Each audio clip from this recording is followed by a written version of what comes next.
Okay, so we got update from the Stallion. We got the new power. So we got Power Stroke brakes on here. What's the story with these guys? Powerbrake stage 1, Stage 1, which is caliper, disc, and pads.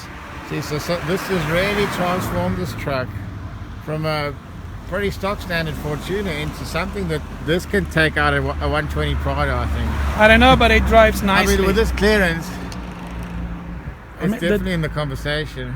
The handling, the driving is completely different. I mean, the brakes, my opinion is the brakes is the first thing to do on a Fortuner this year. The brakes and suspension, they both essential. But weren't you saying for a lot of people this is the last thing they're doing?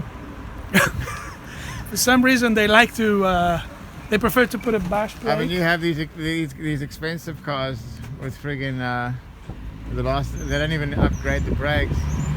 I don't know. I mean, my opinion is on these cars, specifically, it's necessary. Uncle Si. So thus far on the Fortuner, there's been over 100,000 Rand spent. Starting off with terrain tamer suspension, Maxxis Razor tires.